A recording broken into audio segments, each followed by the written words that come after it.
Two mics, two friends, one show, let's go. Two mics, two friends, one show, let's go. Let's go, yeah. Two mics, two friends, one show, let's go. Let's go, let's go. Two mics, two friends, one show, let's go.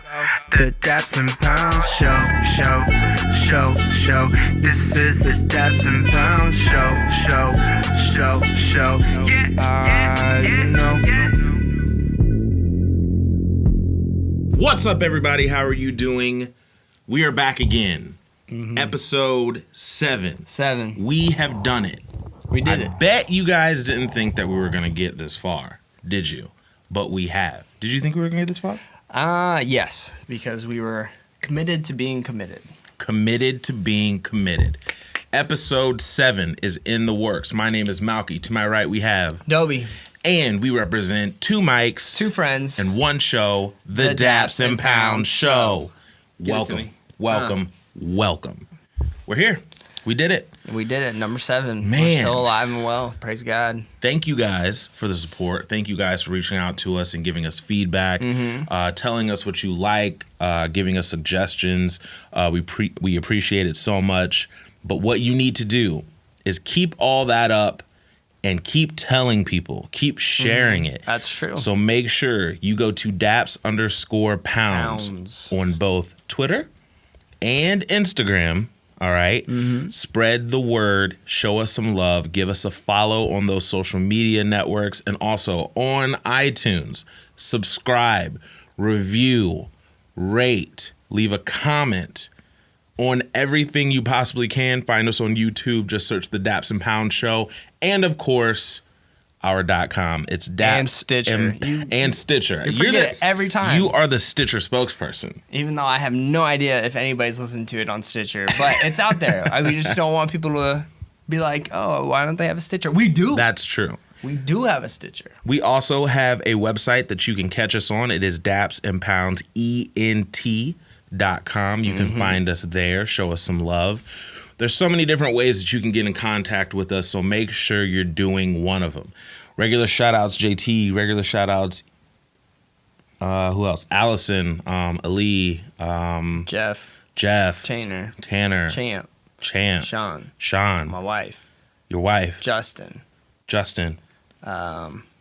Everybody that listens on a weekly basis. There's a lot. There's more than we believe. So, Yeah. shout out to all the unknowns, all the anonymous. For sure. Shout out to everybody The anonymous that snaps me when they're on their lunch break and they're watching our YouTube and stuff like that. That was awesome, yeah. That's dope. I've had a few people do that to me, so that's dope. Thank you guys for listening, and we are going to keep the party rocking as long as you guys are loving it. So thank you. Now, we are going to get into our good, bad. You want to go first? You want me to go first? One of my bads, I feel like, is going to lead into a pretty good, might be lengthy discussion. Okay. So I'll go first then. Yes. Okay. So my bad, I will say, is my back issues. Oh, So man, my young dude. about 2 weeks ago, I was playing basketball. All right. And there was a moment when we were playing basketball that I stopped playing and all I could do was stand there and gingerly walk around and put my hand up. That was my defense. But I wasn't able to run around because I was really low. And shout out to Sean Tran. He was coming at me. And Sean Tran, for the listeners and viewers that have never seen Sean Tran, is very low to the ground and he's really fast with his movements and he cuts back and forth. He plays soccer, so What do you expect? Sports. So Sean Tran came at me and he juked me and my bottom half of my body stayed still, but my top half went one way. And I was fine at first, but then I realized when I tried to stand up straight, there was something a little iffy. So I knew that there was something going on with my lower back, but it wasn't a big deal. I wasn't crying about it or anything. Then the next day I go to the gym, all right? And everything's fine until I try to deadlift. I deadlifted one time and I was like, yo, my back is not feeling it. So I tried a bunch of different stuff, and then I finally broke down, went to the chiropractor. He suggested some heating pads, some anti-inflammatory medicine, things like that, and I tried it, and it worked a little bit until noon, and then it started hurting again. So I had to go in a couple days ago and get some cortisone shots, and now I feel good. But it's a steroid, so I don't want to have to like keep getting. Mm-hmm. That's how you mess up stuff. I hear. Who are you seeing? Dr. Thomas on Knoxville somewhere. There's a dude named Kyle. Is he good? My whole family goes to him. Does your whole family have back issues? No, but I went to him when I messed up my neck. But this dude's the real deal. Oh yeah. So I don't know if you felt like your Dr. Thomas guy was kind of like whatever, but I don't know. I mean, I think he was good. He's the first chiropractor I've seen since like middle school, so I don't really know how to judge him that well. But I mean, he seemed receptive and everything. But my bad this week is definitely my back issues. Oh my gosh! I'm feeling better. Now, but is the cortisone, right? Yeah. Is this a big needle or a small needle? Like medium. It's not like a needle where you draw blood. It's bigger than that for sure. But I'm good with needles too. Like I'm not that. Why? You're good with them? Or you mean like they don't bother you? They're like they don't like, bother yo, prick me any point. No, I'm not like, hey, just like let's go prick me. Not at all. But at the same time, that sounded wild. But I'm just saying like I won't freak out if I have to get a shot. But this one hurt because he was doing it like right next to the muscle that is strained or hurt or pinched nerve or whatever is going on. He hit it like right there, and it was like puffy it's still puffy, but it was like puffy that day and the next day. And so I was like, ow. Yo. Right, yeah. But I mean, it is what it is. I'm too young to play around with it and like not go. So I might as well get it under control before it turns into something crazy. I have to get like spinal surgery or something. I did what you're not supposed to do.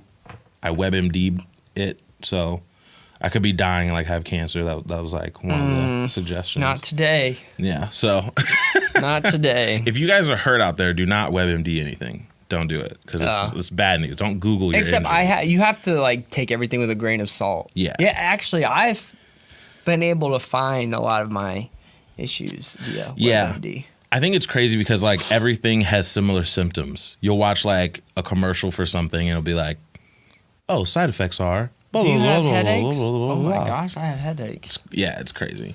So that's definitely my bad is my back issues. My good comes from a bad from last episode. Make sure you go to YouTube. Make sure you go to iTunes and listen to last episode. You can catch up on 1 through 6, soon to be 1 through 7 on those different platforms. But last week I told you guys about my mom. Okay, she threw out my 2004 sneakers. Your sneakers. My sneakers. Your drama. My Your mom drama. brought a lot of drama. There was so much drama in my life, right, from my mom. Okay. So she threw away my sneakers, and I told you that I left them in there because I thought it was a sign that I was too flashy. Okay. So this whole week, it was bothering me because I really love sneakers. Yes, and I thought to myself, like, I haven't done something, different for a while with my sneakers, and I have quite a few pair. Why don't I just hit a refresh? Because I don't buy sneakers all the time like I used to. It used to be a bit of a problem. Now I've calmed down. I get them every once in a while, but I thought it'd be a good idea for me to do a refresh. So therefore, whoever goes to wherever I donate them to is going to come up on some nice sneakers, but I'm just going to do a complete purge. Tomorrow, I'm just doing a complete purge of my sneakers. No, you're not doing a complete purge. And I'm resetting. No. There's shoes For sure. you're keeping. Like what? You're not throwing away your black cats. Okay, no, I'm talking about like everything. Your Steph Curry's? Okay. Everything from high school? Everything from high school has to go. Everything that I got when I was down in college has to go. Okay. So I'll probably let like 12 go. Like 12 pairs. And then I'm gonna go to the mall tomorrow and re-up. That's exciting. Complete refresh. I'm just gonna go to the mall tomorrow after I clear everything out and just do a complete refresh. I don't know, something light. I'll get like, I just want to replace all of them. So too bad I'm not here. I would want to do almost like a sneaker shopping complex. That'd be hilarious. Knockoff. This won't be the last time I do this because I need to start refreshing different clothing and stuff like that more so instead of staying stagnant. But I'll probably pick up like 5 or 6 tomorrow. Gosh, must be nice. Probably like 5 or 6 tomorrow. But I'm getting rid of 12. So yeah, no, that's true. I'm trying to go to Plato's. Because they need men's shoes, and they'll give you money for it. Oh, Cash. okay. Yeah. To get rid of the shoes. Yeah. Go to Plato's, turn those in, get some guap. Okay. Take that guap, and that might buy one pair. Okay. That's a good idea. Yeah. Mary always is trying to get me to purge my shoes. I need to bad because I have some Barclays in there from high school that are in decent condition, but I can't be just hanging on to sneakers. Yeah. No, Times change, and plus, like, I took a look at them, and bro, they're so flashy. My style has changed completely different. I wear button-ups and slacks for the fun of it, like regardless of what mood I'm in now. Back then, I was wearing like chains and snowman shirts and stuff. Sperry's fit my what I do now. Or is that a part of your refresh? Yeah, I'm getting new ones. Okay. I'll get some new Sperry's. Yo, went into Timberland, like we went to the Chicago outlets. Yeah. Tim's got some good boots. I love Tim's. Besides even the classic ones, but they have some nice boots. I love Timberland. I might pick up some Doc Martens tomorrow. Those are some nice boots.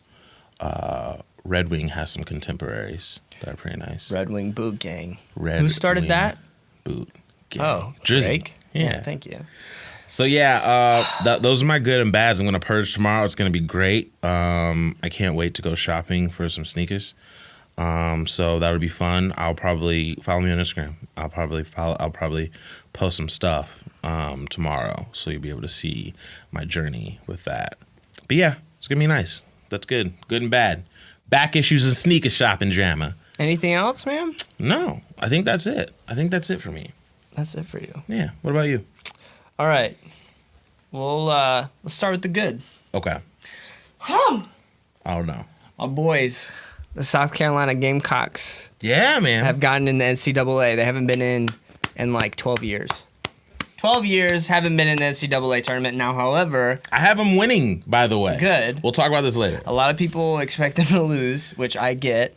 But you guys will be listening. You'll know the outcome. However, we haven't won an NCAA game in like 40-something years. That's crazy. So really hype about that. That game's going to be like, I'm going to go watch that game right after this podcast is done, probably. Yeah. Around that time. Just depends. So super hyped about that. Also had Becca and Ryan, so my sister-in-law, and then she's dating my older roommate from college. Yep. And so they came up with their little doggy Phoebe, and we hung out, and then we went up to IKEA. Cool. And went up to Naperville for the outlet mall. And yeah, it was just a good time. Cool. We saw the movie Arrival. That was pretty wild. I haven't seen that. That's like on my list though. I thought it was pretty good. It's on my list. I need to see that. I apologize if you guys hear my dogs. I think it's Belle. Belle's like going nuts. I don't know if you can really hear them because I didn't hear them on the last podcast. Well, that's good. I hope not, because I can, and it makes me want to strangle my dog. But I don't. Okay, PETA. I don't. They're spoiled. So I mean, those are South Carolina getting in. For sure. Like you said, we'll get more into that. So, yeah, I mean, it was just a good time all around there. Good, man. I hate that I missed Ryan. I was moving around. I really couldn't do much this week outside of study and work. But shout out to Ryan, man. He's a G. That dude. He's dope. Yeah. So they're doing good. That was a good time. Golly, man, they're going nuts up there. I don't know why. Bad. Okay. This impacted me more than I thought it would. Okay. There is a group, they're kind of funny. I tell you about them a lot. Oh, I actually know about this. Okay, yeah. What? Yeah. I'm out here. Wow, impressive. I'm out here moving around. So this is where I'm going. Okay. So for those who don't know, Kind of Funny is mainly, they were 4 guys that left IGN. IGN is probably one of the #1 entertainment sources through the websites and about gaming, movies, all sorts of entertainment. Right. They're big. Right. Actually, from what I know, they actually have one of the biggest like Snapchat discoveries. Because they do that. Yeah. I've watched theirs too, actually. They have a whole staff designated for their Snapchat only. They left and decided to make their own company so that they could do things their own way. And they created Kind of Funny. Right. And so I came across their stuff probably about 10 months after they launched. I was mainly just looking for a very nonsense podcast, and I came across their stuff. And I'm a big nerd. I'm a big gamer, so they made me laugh. And since I'm a nerd, and they actually really like PlayStation, which I have a PlayStation, so there's a lot of different connections with what they spoke about. And even though I didn't agree with a lot of the things that they say, I just loved listening to their opinions. And Right. they're people that I know if I was there and hanging out with them, I would have good conversation with them. Right. And so over the time, when you're taking in someone's media for a year and a half or so, you feel like you get to know these guys. Yeah, you have a relationship, for sure. You feel like you have a relationship with them, which is what we're trying to do here eventually. And that's why we do the good and bad, so that you guys know, because one, it's our way, Malcolm and I's way of speaking, but we want to make sure that you guys also feel connected with us as well. So when we ask for feedback and stuff, that's why, because we genuinely want to reach out to you guys, have conversation, and create a strong community together around the Daps and Pounds. What is it, Daps Gang? I don't know what we're doing. Daps Gang? Listen, shout out to Tanner. When he said Dappies, Dappies, that was, I popped Dappy for that. Ducks? That was great. Dappy Ducks. Actually, Dappy Ducks is kind of lit. Dappy Ducks needs to be like an exclusive Dappy Ducks t-shirt. is, Dappy Ducks is dope. We're going to do t-shirts. So, anyways, there was on International Women's Day a tweet that was sent out by Mr. Colin Moriarty. And truth be told, interestingly enough, he is probably my favorite member. And we are very, very opposite on how we view life, opinions on morality, opinions on faith. But he is a very, very smart man. And I absolutely love listening to his opinions. If there was something about him, I just could listen to the guy speak all day.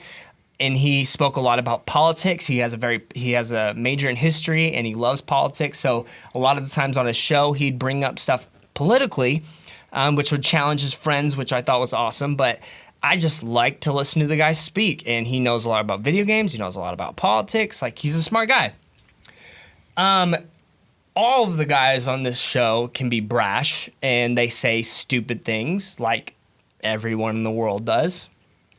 And Colin Moriarty, mind you, this is a co-founder of the company, and he's been friends with one of these guys for 10 plus years.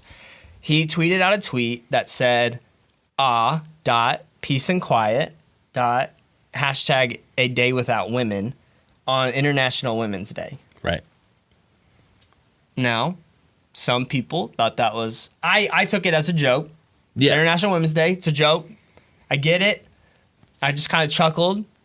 I thought, I was like, yeah, I can... Touche. But some people were very, very, very upset about this. Mm-hmm. And they took it to an extreme in my opinion. Some people said it was a racist tweet. Some people said it was a very sexist tweet.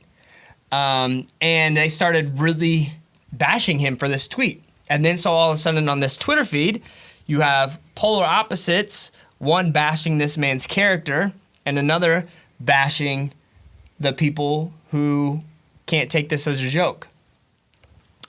And it caused some conflict. And it's a tweet. I'm somebody, sorry people, and this is kind of why this is why I'm being so thorough with this, because this is what the discussion I thought we should have today. I just took it as a tweet. I think if you really get bent out of shape over a tweet, you need to just not be on Twitter. You're right. It's Twitter, yeah. Okay? And so what happened was, when I knew this was not going to end well, is Greg, his friend, put out a response to it. Right. A public response on the Twitter feed saying, and I'm summarizing pretty much to the extent, we understand this is Colin's choice. We, however, after much discussion, we all say dumb stuff. However, we don't feel like this tweet is, the tweet was in poor taste, and we are trying to build a community of Kind of Funny members that uplifts each other. And basically, when you read the tweet, you pretty much see, hey, we talked about this, and 3 of us believe this way, and then 1 of us believes the other way. Right. Which was Colin. Right. Who is very big in freedom of speech, and he has always been big in there's a line you don't cross. He will never cross that line, but he didn't feel like he crossed the line with that tweet. Right. And I read that response and I just knew. I said, in the tweet, he said that Colin said he's not going to be going to this big event called PAX East with the rest of the guys. Right. So right when I heard that, I said, this is not going to end well. And of course, the community, it's actually, it started talking a bunch of stuff. Well, it has led to Colin leaving the company immediately, sold his shares to the company, and is gone. He's done. Left. Right. And I just I listened to today, he was on what's called the Rubin Report, which I didn't even know this thing existed, but there is a YouTube presence of political opinionators that do their YouTube show. Right. But it's about politics, about anything else, music, games, but they do politics. And he was saying on there, he decided to leave because his idea and the direction that he wanted to go was completely opposite of the other guys. Right. And so they didn't force him to leave. He left on his own, and he said, there's no point because I know if I stay, we're going to revisit this again and again and again. Yeah. And he said, in my opinion, I'm being the good friend here because they want to go a different direction, and I fully support that. However, he says, I am not apologizing for this tweet ever. Because he said, I don't believe for 1 second there is somebody who has lost sleep over this tweet. Because it was a joke. And he said, honestly, this is a joke you see on every single sitcom. Yeah. And so mainly where I guess I wanted to go with this is this idea, and a lot of people have been speaking on this, mainly I've just been seeing a lot of people talking about this. Joe Rogan has actually spoke on it. Who's now Colin's going to be on that. Glenn Beck was another political figure that reached out to Colin Moriarty. And so there's just a lot of discussion over this idea that what is okay, I guess, to put on Twitter, you think? And do you feel like there is an extreme on both sides of people lashing out too quickly over things that shouldn't be lashed out on? I guess I'm trying to get your opinions on it and then just kind of go through this conversation because I think we're seeing more and more this social media monster over certain things that, in my opinion, really shouldn't be the focus of so much attention. Well, I'll say this. So I liken this to a podcast that I listen to every week it drops, I listen to it. It's called The Brilliant Idiots. The Brilliant Idiots podcast is Andrew Schultz and Charlemagne the God. Most people who pay attention to music have heard of Charlemagne the God. He's on The Breakfast Club, which is the highest rated hip hop. Now it's the highest rated channel, period, for New York morning shows. They beat Hot 97, which was a huge rival for them. So he comes from that world. He's dropping a book soon. And Andrew Schultz is a comedian. So on this show, they are two people who have wildly different views about a lot of things. They're very similar on things, but then they have wildly different views on a lot of things. And Schultz is white, Charlemagne the God is black, and there are a lot of times that Andrew Schultz will say things, right? So he'll say things, and because he is not thinking about the way that it will come off, he'll tweet things too. Twitter goes in. Twitter freaks out on him and says that he's racist, yada, yada, yada. And it's this whole thing, right? And because he's a comedian, he will then keep the joke going. Because one of the hardest things for comedians to do, this is just me watching comedians and hearing them actually say this before, is to let a joke go if it doesn't get an initial laugh. Because if it's funny, you want the majority of people to laugh. So if they don't and they have a different reaction, you want to keep rolling until they laugh. It's hard for them to walk away from a laugh. So he'll tweet things all the time. And so this situation kind of brings him into mind when I think of this. And first of all, I don't see how that tweet's racist. No. I don't get that. Because International Women's Day was, I mean, for all women. I mean, to the point where it's International Women's Day. I mean, I don't get how it's racist. So if you were calling him racist for that, you're bugging. For the people who are calling him sexist, did he make a sexist joke? Well, yeah. But was that a joke? Of course. There's, I think context is king. And a lot of people will say that context shouldn't matter. You should carry yourself in a way that you don't need to put context in anything because you make sure that what you say is what you mean and yada, yada, yada. But that's not the real world, right? The real world is a big gray area as far as context and what we say. So if someone sees that tweet and they get angry about it and they don't see what you were saying, how he always says funny stuff. He always says things in opposition. Well, to cut you off real quick, he showed it to his girlfriend before he even posted it. Yeah. His girlfriend laughed. Well, see, the thing is, a person on the other side will say that she's with him knowing how she is, so that won't count.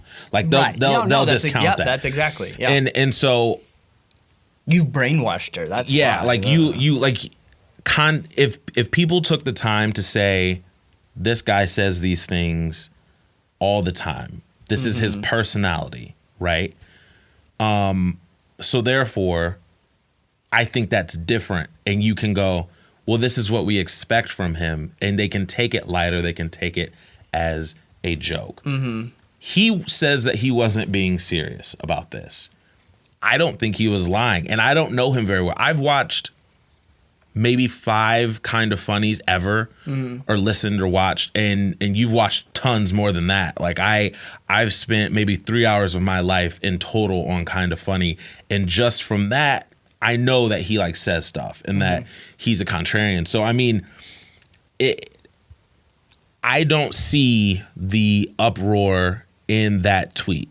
However, in this country right now, there are people in more powerful positions that have more eyes on them that don't take responsibility for things that they say, that you actually can say, listen, you're in charge of a lot of people. You actually have to take responsibility for that. And since they aren't, it becomes a witch hunt. So anybody that has any type of notoriety, when they say something, they know they can't get the higher up person to say it, to say sorry and apologize. So they want the other person to say it. So it becomes a witch hunt. And that's what I think it ultimately was. I'll switch my opinion to the Kind of Funny guys. Me kind of being in industry now, I totally understand where they're coming from. Yeah.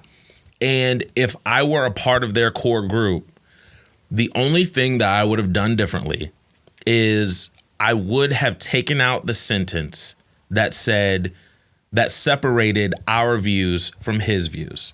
Because when you say a sentence like that, that's pretty much putting the writing in the sand saying, we don't want to be associated with you. Yeah. Yep. That is where I find fault with that. Because the way I roll personally in my personal life with my personal friends, I have people that have done some wild things. And when they do something wild, and they're met with confrontation, I ride from them and talk to them in the car. I'll ride for them, talk to them in the car, and then together, if a statement needs to be made, we'll come out with a statement. But I won't say they were wilding in public. Because when you do that and separate yourself, you can say this is wild and we all need to take more. But the separation makes that other person kind of feel alienated. And I think it alienates the crowd. America as a whole is too sensitive right now. You can't say anything. You don't know what you can and can't say. It's getting to the point where any little thing is a trigger word, and it's crazy. And me being someone in media now, professionally, it makes things so much harder to navigate around. Incredibly harder to navigate around. But then when you have someone that has such a strong stance saying it, and they're so opinionated saying it, they feel like they know you already, so they feel like they don't need to give you the time of day. Because a normal person, a normal listener to him that disagrees with him, I'm talking about a normal person that listens to him all the time, disagrees with what he tweeted, they would never ask for an apology. Because they know his personality well enough to know him and know, well, you're not going to get it anyway. But someone from the outside, they're like, apology. But they don't have context to who he is. Right. Everything's deeper. You know what I mean? Like, we have to start going deeper as far as look into something before you freak out about something. Because there's so much underneath that people might not understand. Yeah, and that's what they were talking about too, how he's like, everybody saw an opportunity to kick somebody. Yeah. And they all took it. Yeah. And it was this idea too that we need to get away from this idea that if somebody disagrees with you, that we put them all of a sudden in these terms such as sexist, racist, words that really honestly shouldn't be thrown around so lightly. No. I mean, they were calling him a fascist and, of course, throwing around Nazi jokes. And honestly, to me, if anybody calls another person a Nazi, besides, like, them really understanding what that is, that there needs to be a pause.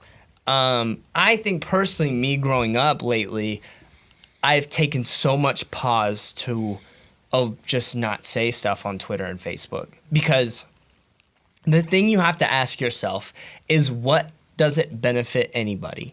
And I understand that he wanted to put it out for a joke, but this is my personal life. If this does not, if I know that it might be controversial to somebody, I say, who does this benefit? Does it need to really happen? And if I say it doesn't need to happen, I don't need to say this, then I'm not. Yeah. I'm just not. And that's where I would challenge him and say, you have to be smarter. But he says, and that was the interesting thing, he says, we need to have more people, though, who actually do speak up. Because, again, he says that's not a wrong thing to say. That joke. He's like, that's not something we need to be fighting over. Now, he knows there's the line if he's like, if I said, and he's not saying this, but I know watching him, if somebody tweeted out, all black should burn in hell, or all white should burn in hell, all whatever, that's a line I think everybody can agree on. Right. That's like, no, those are the people that you can say, like, nah. Right. Like, no, let's not go there. Right. But a joke that says, peace and quiet, hashtag a day without a woman. Yeah. On International Women's Day. I don't think that's the fight we need to have. And so I guess it was just that for me, him leaving honestly sucked. And just this idea of seeing the community just polarize itself sucked. But, they're talking this Rubin Report thing, and he says, actually, believe it or not, like, those are just two extremes, but the vast majority of people are sick and tired of it on both sides. Yeah. But they're mainly the silent majority. You know why? Because they don't get into that nonsense. Yeah. Because they understand it's just this or it's just that. And so, I mean, I just kind of wanted to just chat a bit about that and just, challenge everybody, if you feel like if it is something, like, I just don't post my political opinions anymore because it just doesn't matter. And plus, in today's culture with, like, the news, you better do a lot of studying before you just hear one side of the story. Yeah, I mean, and that's the thing, too. There's so many people that post on the internet now with no sense at all of where an article comes from. Mm-hmm. And there's no back check of whether or not it's true. And they're going to these platforms that they think have their same views, and so they're just posting it. Right. When you put your trust, I don't care if you're in a room full of Democrats and you're a Democrat. If you're a room full of Republicans, you're a Republican. Yada yada down the line of whatever political party you want to associate with. You're gonna disagree. The truth is, y'all are all not gonna match up perfect. Nope. But yet you decide to follow one type of platform. That doesn't make any sense. Right. So, I mean, yeah, I totally agree with you. I mean, I challenge people to do their research. Next time you see a crazy tweet, research the person that is doing it. Try to get context on what they were saying. And like you said, if it's an extreme like thing, then you can say like, okay, that's crazy. Like there's no way that he could rework that. But also know when something is a joke. And if you don't know when something's a joke, scroll on the timeline, see if he makes jokes or she makes jokes and kind of go from there. Because I mean, or just move on. If you don't know this person at all, trust me, there's so much that I see on Twitter that upsets me that I do nothing about. Right. But I'm not geared that way. I think there are people literally because of media now that are geared to search out craziness and repost it. Like they're geared towards that now. Like they wake up in the morning and they're like, oh, what can I start now? Like what can I?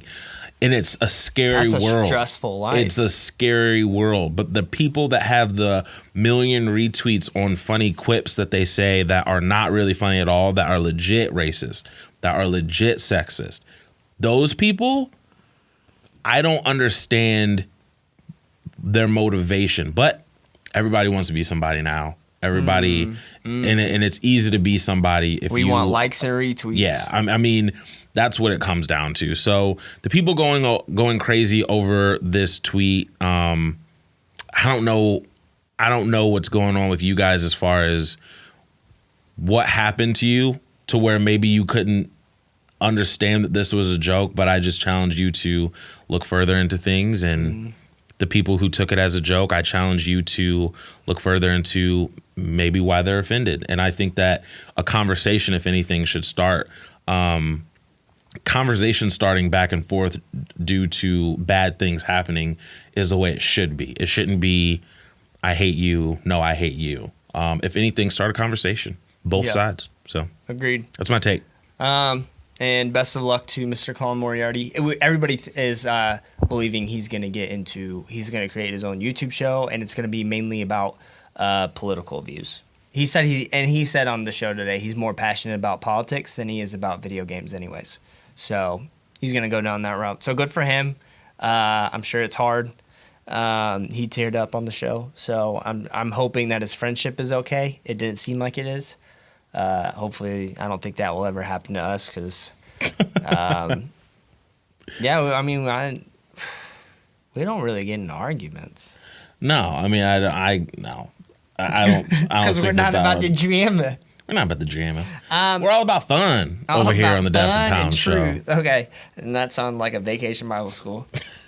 We're all about fun and truth here, boys and girls. Truth here. And so shout out to Kind of Funny. I still be paying attention, still be doing that thing.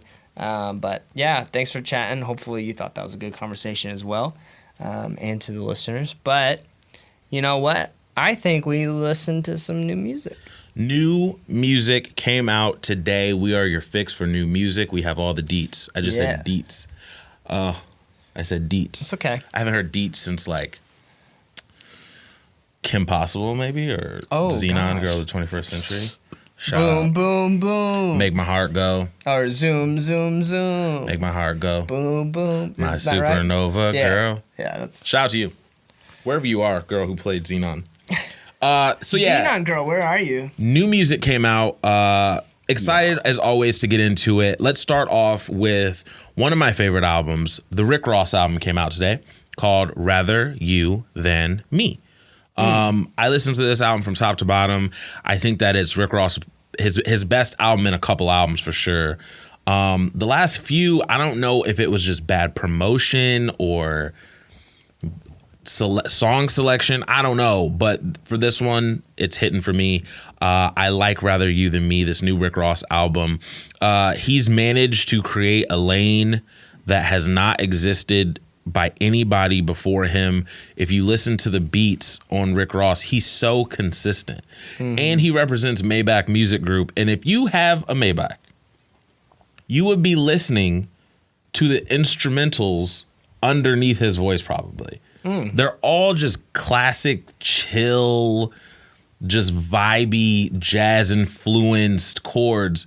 And you would probably listen to that. If I had a Maybach, I would probably listen to that when I'm driving. I'm probably not going to listen to any rah-rah trap music in a Maybach. So I really like that. This is who he is. It's almost like he's in the mafia or something. It's very laid back. Rather You Than Me. He has a record going at Birdman. That record's pretty crazy. Hard. And I read the funniest tweet. What was it? What's it called? Idols Become Your Rivals. Yes, I didn't write that one down. I started writing all this stuff down before that album. Yeah, that one was nuts. I looked at Rap Genius on that one. Yo, listen. What's crazy about that? I saw this is not my tweet, so I'm not taking credit for this tweet, but I saw this tweet earlier that said this song is like when your parent says, I'm not mad, I'm just disappointed.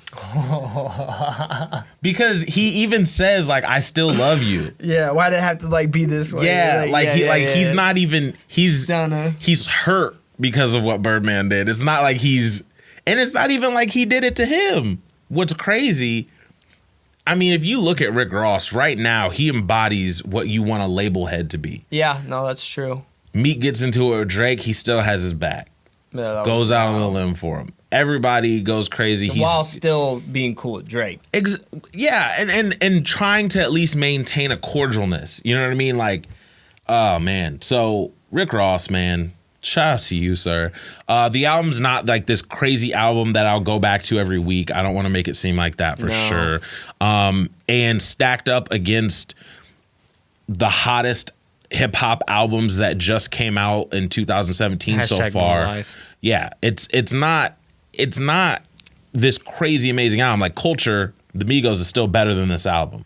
But for Rick Ross, this is your best album in a few times out. So shout out to you, Rather You Than Me. I like it. It is really good, relaxing Maybach music.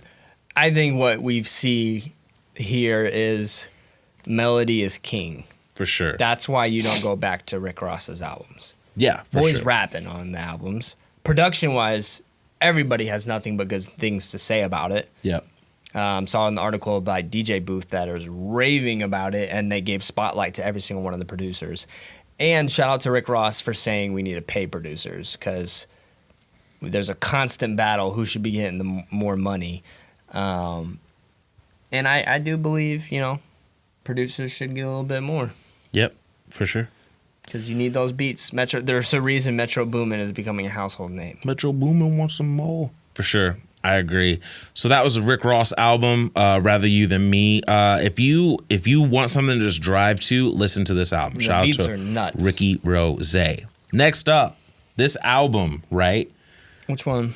Zara Larsson. Yeah? Yo, she's lit right now. I'm all about it. There was only a couple tracks I was really feeling. Really? Yeah. So the singles. I like the Charlie XCX more. Really? I was actually going to ask you that. So I like Zara. I hope it's not Zara. I don't know if I'm saying your name correctly. So the first time I ever heard her was last year. Middle of last year, yes. That song's still lit. With Eminem, and that song's still good. That song rings off. I love that song. Even in the album, it fits so well. And then I kind of didn't hear anything from her, and I didn't know when I heard "It Ain't My Fault" like 4 months ago or so that was her. I didn't know that she was the same girl who sang the song "I Would Like." I didn't know that was her. That's actually one of my standouts. I Would Like. The other standout for me is So Good. So Good. I like that song. Ty Dolla $ign. I like Sundown with WizKid. It's just like a cool little dance vibe. I like that. One Mississippi is okay. Obviously, Never Forget You. And I like Ain't My Fault too. I liked it. To me, and we've said this multiple times, and I'm telling you, we're going to start having to rewind these episodes and let you guys know that we're predicting the future because we told you guys on like episode 1 or 2 that this pop lane, this new pop lane is so incredibly open right now, and girls are just flowing in and just making these really memorable records. So shout out to you, Zara Larsson. I'm a fan. I like the album. You like the Charlie more from last week. Yeah, I did. However, I did like this album. I'm not saying it's Trididash. It's a good pop album. I think she's going places. I don't know if we're gonna have a difference on opinion with this, but I'm gonna get into an album that I did think was Trididash. Pitbull. Climate Change. Actually, see, he had some good songs. This is good that we're doing these back to back. So there's a song on his album that samples the J-Lo track. Which one? So the J-Lo track on Pitbull's album called Sexy Body. Oh, yeah. See, that's not one of the ones I said I really liked. It samples the same I Would Like from Zara Larsson. And they both drop. It's so weird, and I don't know what happened there where this is 2017, they're using the same sample. Yeah. But they're both I Would Like to Get to Know You. They're the same thing. It's so weird. Well, I will say this, regardless of if you didn't like Pitbull's album, are you going to say that there's not a hit on it? Well, Messing Around's a hit. It's not, there's no Billboard #1 on this album. No. The songs that I think might go someplace, Green Light. That's a featuring Flow Rider, so immediately people are like, and I listen to it, it's the same kind of club pattern. That's actually my favorite song in this album. No, Better on Me is. I'm not really. Is so listen, good. right now I'm telling you, just like I said a couple episodes ago, the wave that Travis Scott's on, guys, the wave that Ty Dolla $ign's on, he's killing it. Amazing. Options and I think it was Dedicated. Yeah. Oh, the R. Kelly one? No, and Dedicated. I wasn't a fan of the R. Kelly and Austin Mahone song. I just liked it. Almost.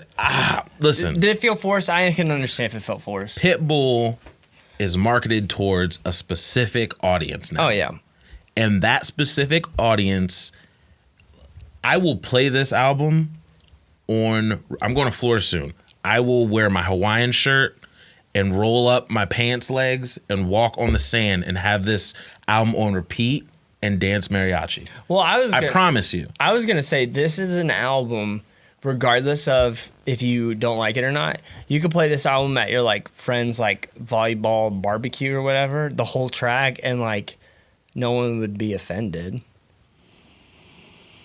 Because it's just background party music. Maybe, yeah. I see what you mean there. See, the thing is with Pitbull, and this is my fault. This is not his fault. But I miss the Pitbull that I grew up with.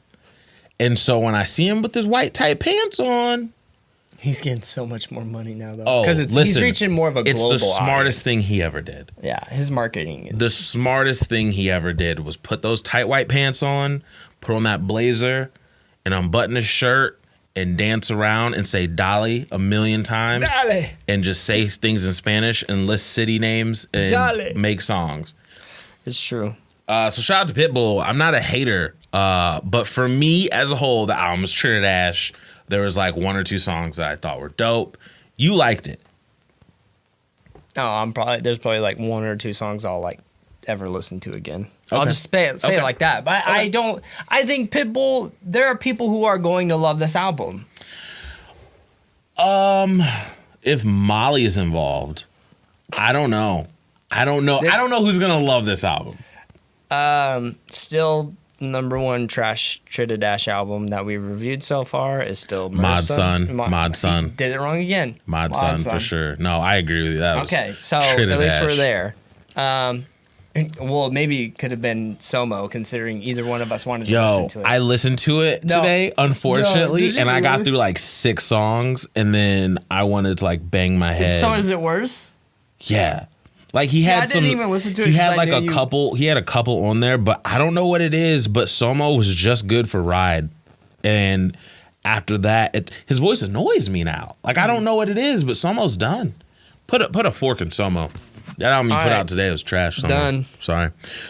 Shout out to Smino. I didn't know what to think of this album. Black Swan is, I think, how he wants us to pronounce this album. Yeah, I can. Yeah.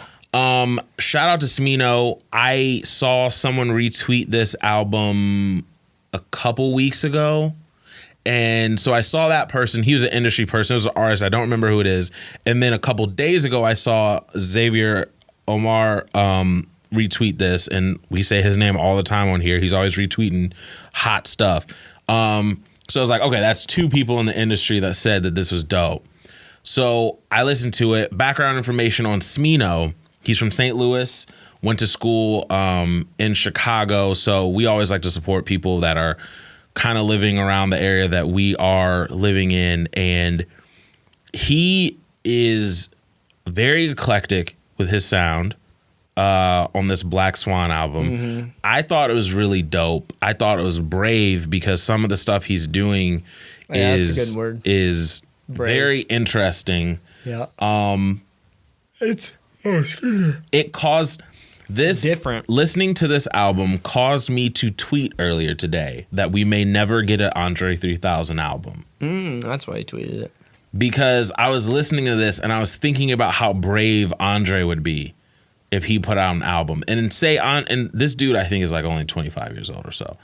If Andre was 25, I feel like he would put out an album that is as eclectic as this. Not bars, people. No, not bars. Andre definitely has this guy beat on bars, but he has the song Netflix and Do Say. I really like that song. I liked what was it?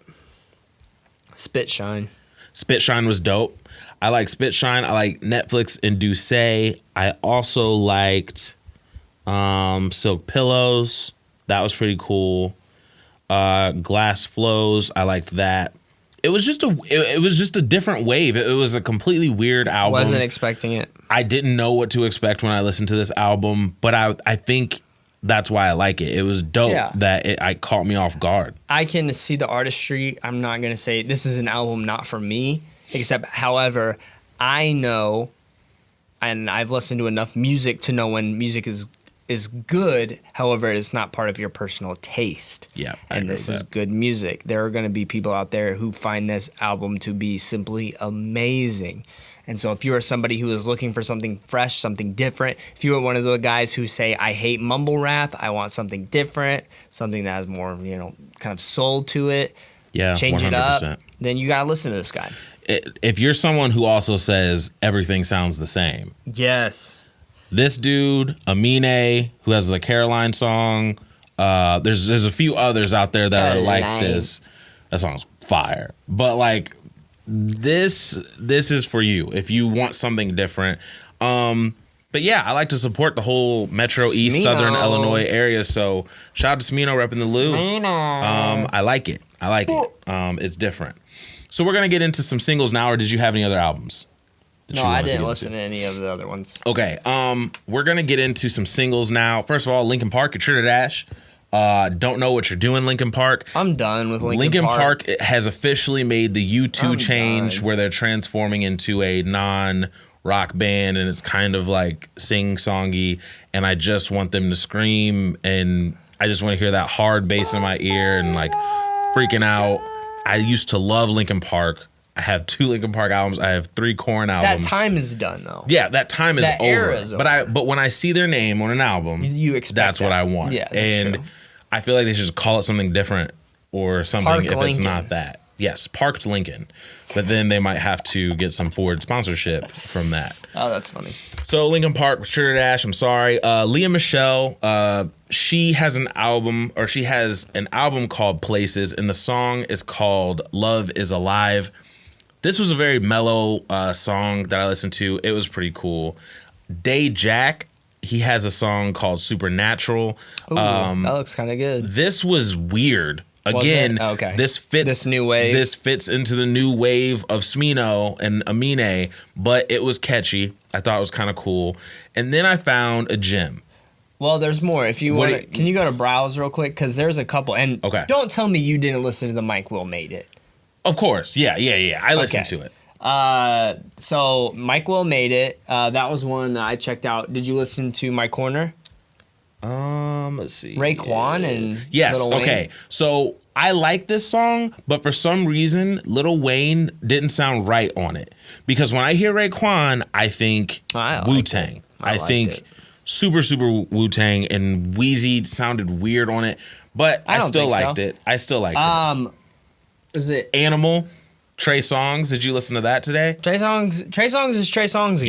Yo, Freaky he's Trey Songzing right now. Yeah, he's Trey Songz. His album, it's gonna be interesting. I'm excited for that one. Yeah. Machine Gun Kelly, emo boy, here we come. What happened to Machine Gun Kelly? What happened was everybody knew this party boy was a facade, and now finally he's becoming a grown man, and he's finally being like, okay, guys, I can't handle this anymore. My life is actually a lot rougher than people realize, and I'm battling with issues.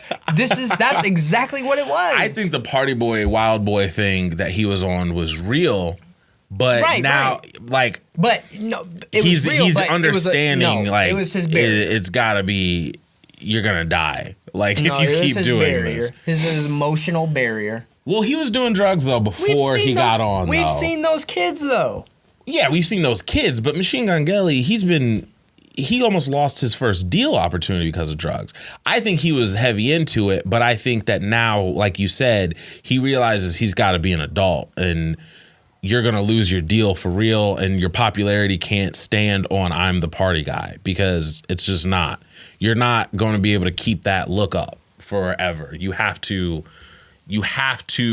change and evolve from that. So I think he's going to try to transform into something different than just the party guy. I think his album's going to have that on there.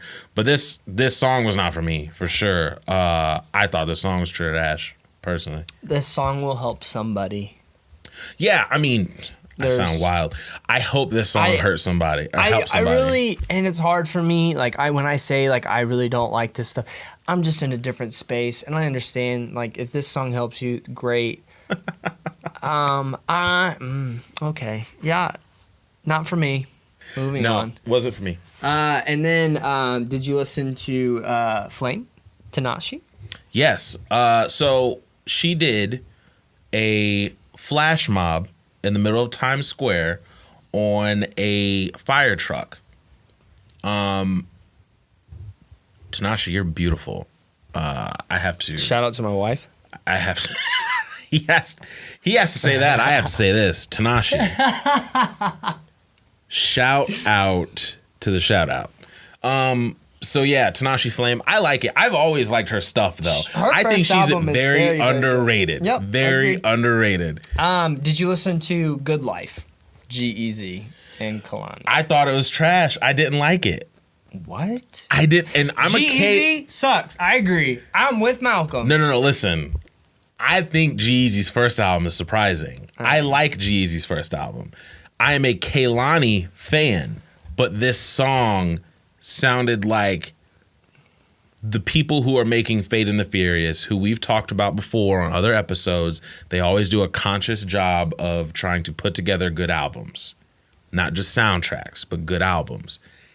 I feel like this was forced, and I feel like they said, I want you guys to go in and make a song that can get played as the credits roll and isn't too crazy. The real song that Kehlani and G-Eazy would make would be a baby making or heavy hardcore song. Kehlani is not for the credit rolling crowd. Let's be real. And G-Eazy isn't either. So I mean, this was weird. It was just seemed weird. I can't stand G-Eazy rapping. You don't like G-Eazy? No, I don't. Does he do what Mod Sun does better? Yes, much better. No, I just don't like he's annoying to me. Man. Everything about him annoys me. Like it really does. Dobie's not a G-Eazy fan. No, never been. And there's people who really love G-Eazy and I don't love G-Eazy. They try to play songs. He sounds so never mind. We've upset Dobie. I'm trying to be nice. There's not nice things I can say about it. Do we have other albums or other songs? Those were most of them I listened to. Okay, so those were... Let's talk about this little gem you found. All right, so I stumbled upon this because Twitter and Instagram is a black hole. This started I love Instagram. So this started because I was on Khalid's. He has the American Teen album that we told you guys about a couple episodes ago. That's an amazing album for a debut. I mean, it's really good for a debut. And he was taking pictures with people, and I saw this girl, and then he tweeted like her picture. And I kind of went to an Instagram page and went to a different Instagram page, and they had a snippet of the song, and I was like, yo, that sounds funky. So then I just went to Apple right quick and tried to find the song. I found it. It is called Undercover by Flores. This song is so vibey. It's insane. I love it. Just go listen now. Just listen to Undercover by Flores. Like, it's so good. The song is just it. You said you could picture Chance on it, and I really can see that. I think that's a good observation. Yeah, I can picture Chance on this. Yeah, go. I played this song on repeat most of the day. To be honest with you, it's just vibes, man. Thanks vibes. for sending it. Yeah, of course. Is that it? Yeah, I think that's it for new music. Once again, we're here for you guys. Yeah. Check out the descriptions. We'll try to put the new music in there so you guys can see it. For YouTube. We won't. Yeah, for YouTube, so that you guys can see it. And then be sure to check us out every single episode because we are going to give you the best new music we possibly can. Yes, sir. Yes. So from there, it's March. Let's get into it. March Madness time, ladies and gentlemen. We're going to let you know where we stand. A lot is going to happen by the time you hear this podcast on Monday. Yep. However, Malcolm and I have been doing this for a while. And we just figured, you know what? Let's break it down. A little bracketology by the Daps and Pounds. And if you join the Daps and Pounds bracket, shout out to you, all 7 of you, something like that. Heck yeah. You know, we out here. You know, we're just trying to do new things. Major numbers. Yeah. All right. How are you doing so far on your bracket? Today, guys, we are recording I'm in second place in all of my brackets. In the We're- Daps and Pounds, I'm second place. In my work one, I'm in second place. In my church league, I'm in second place. Let's pull up some current. Let's just make sure we're on the same page. Can you pull up some current games? Current games. Because I want to know where we are. Because it's Friday at 7:30, and so we're making sure.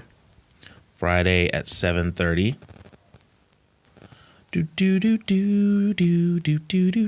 during this time, actually, we're gonna cut this show like this, because I'm gonna spank my dog a little bit. You're gonna cut the show. Well, because we have and our spank neighbors your dog. our neighbors actually wrote to the homeowners association complaining about our dogs already. Are you serious? Yeah, because saying they were barking outside and stuff. So That's I nuts. just gotta figure out why in the heck she's barking so bad, and then come back. So I'm just gonna cut this in the audio, cut this on the YouTube. So when you see that hard cut, that's all that is.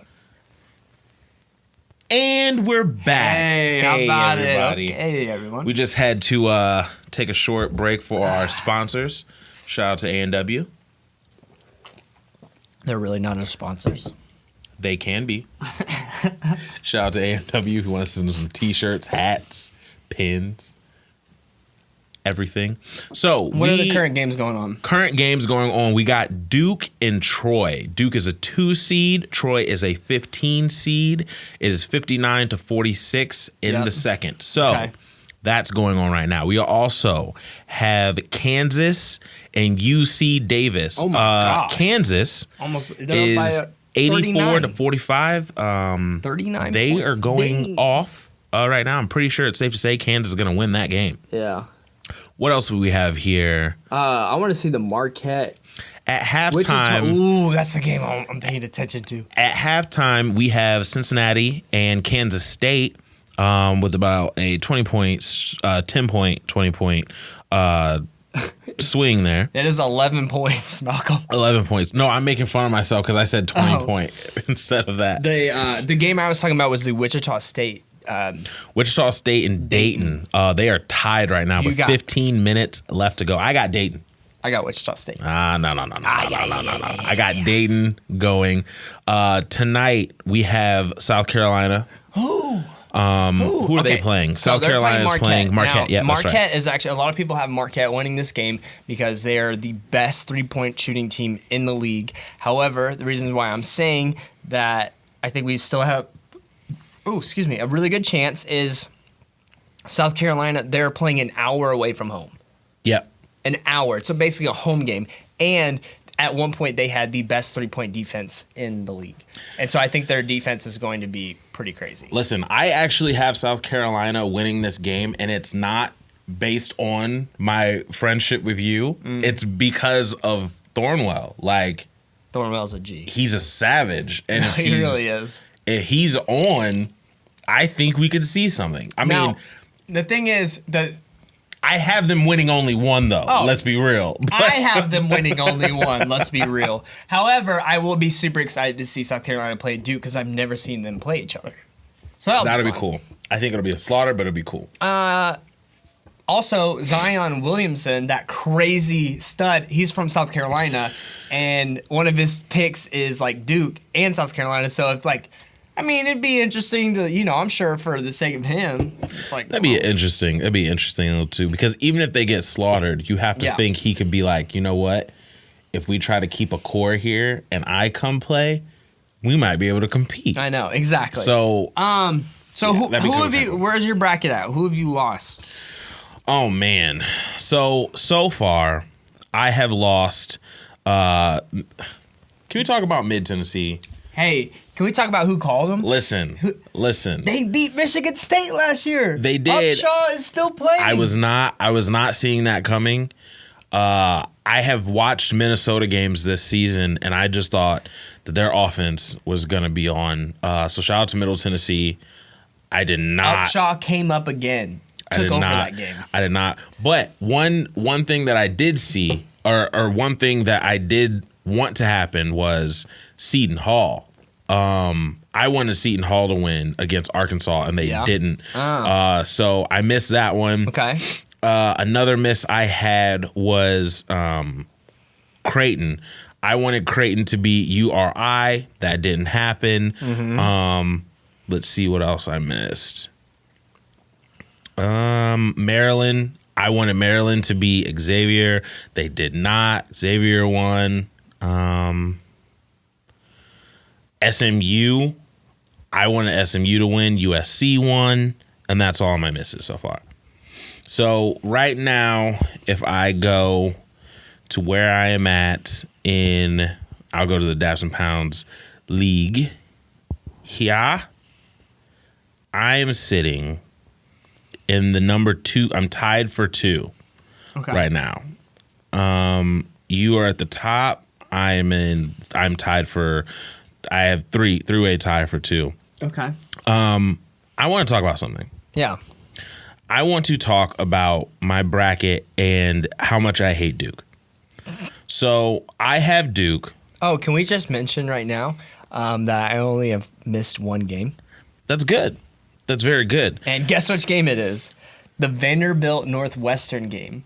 Did you I watch had that? Northwestern. Did you watch that though? Yes. He fouled for no reason. Listen. He fouled for no Life reason. is crazy and mistakes happen.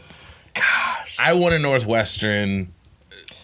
Trust me, in my heart of hearts, I want Northwestern to win the whole tournament. I just know it's not going to happen. Shout out to Northwestern. What do they do against anybody? They don't win You're not things an SEC that much. boy. Football, but basketball is a completely different thing. We get killed in basketball all the time. I am a SEC football guy for sure. But when it comes to basketball, you say that. However, the SEC has quite a bit of championships as well as these other schools that you feel like should be bigger, better basketball conferences. As crazy as it sounds. So you're saying that the SEC is as dominating in basketball as it is in football? Hold on. No. I'm just saying that people say like SEC is garbage, and in all reality, it's not as bad as people say. I don't know. I mean, they're not terrible.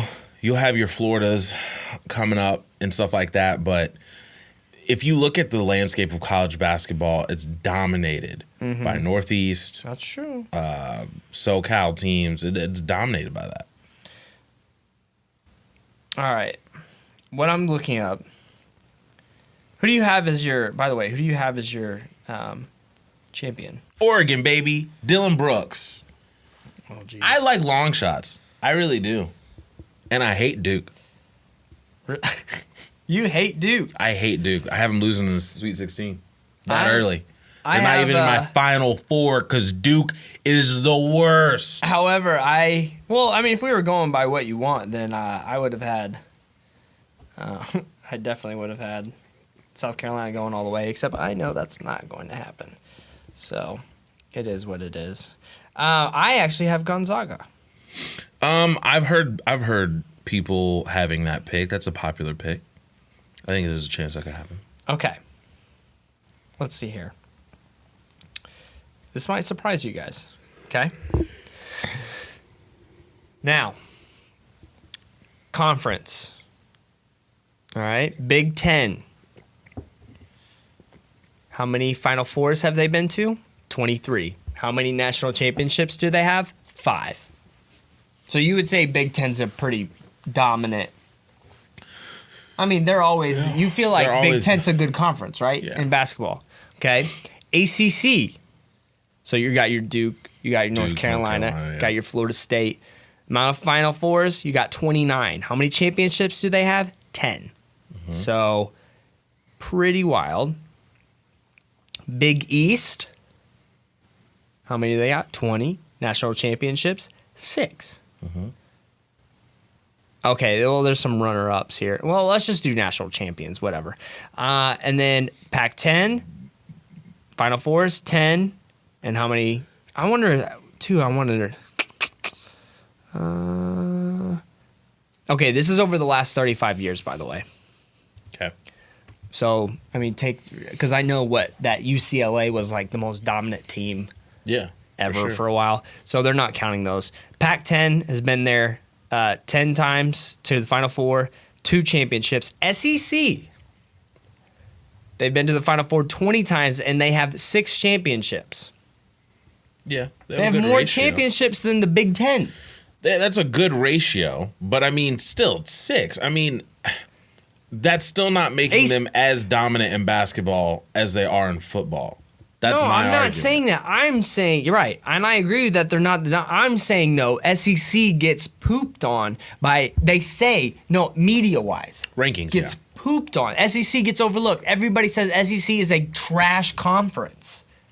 However, if you look at the basic stats, Big Ten, they get praised all the time, and they literally don't. They have 3 more times they went to the Final Four, 3 more, and they have 1 less national championship win. So the fact, though, that we get crapped on so much for being a crappy conference, at the end of the day, those stats say a little bit different. That's all I'm saying. I am not an SEC basketball guy. I love good basketball, period. So I am not a defender of SEC basketball. You don't even like LSU like that? Not really. I mean, they've had their Shaq years, they had their Elijah Duncan years in the 70s, but I mean, honestly, their women's basketball team has been legit more often than their men's basketball team. So I would look crazy up here being like, LSU basketball, yeah, let's go. Like, if they get good, of course I want them to win because I love that school, but at the same time, I'd be crazy to be like, yeah, LSU basketball is great. No, they're not great. They've never had a great era. I didn't say that. Yeah. You don't ride for your boys, though, even if they suck? Football, of course. They had a horrible. So you bandwagon? And what? I'm just asking. What do you mean bandwagon? I mean, you're just not picked supporting Oregon your boys. to win the championship.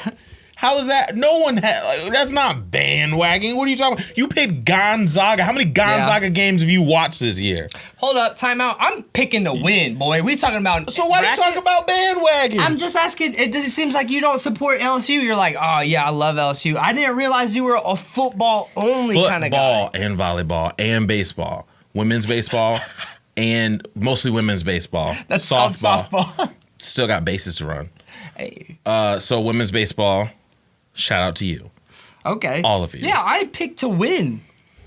And right now I'm winning. Okay, but One loss. You can't call bandwagon. That literally makes no sense to call bandwagon to someone who picked Oregon to win the championship. I'm not talking about that. I'm shocked though that you're. It seems like you could care less about your LSU basketball team. They're not good. They're not good. Period. They're not good. Right. Saints football has been good twice in history, and I'm a huge Saints fan because I'm football first, and then I'm basketball. All right, there's a difference. It'd be crazy for me to be like, Saints are great. There's wonderful Saints. No, I wear Saints jerseys every single Super Bowl, knowing that they've been there literally and won once. Bandwagon. There's no bandwagon here, sir. LSU football till I die. LSU basketball is, Okay, see, I didn't know that. Shout out to the Shaq era.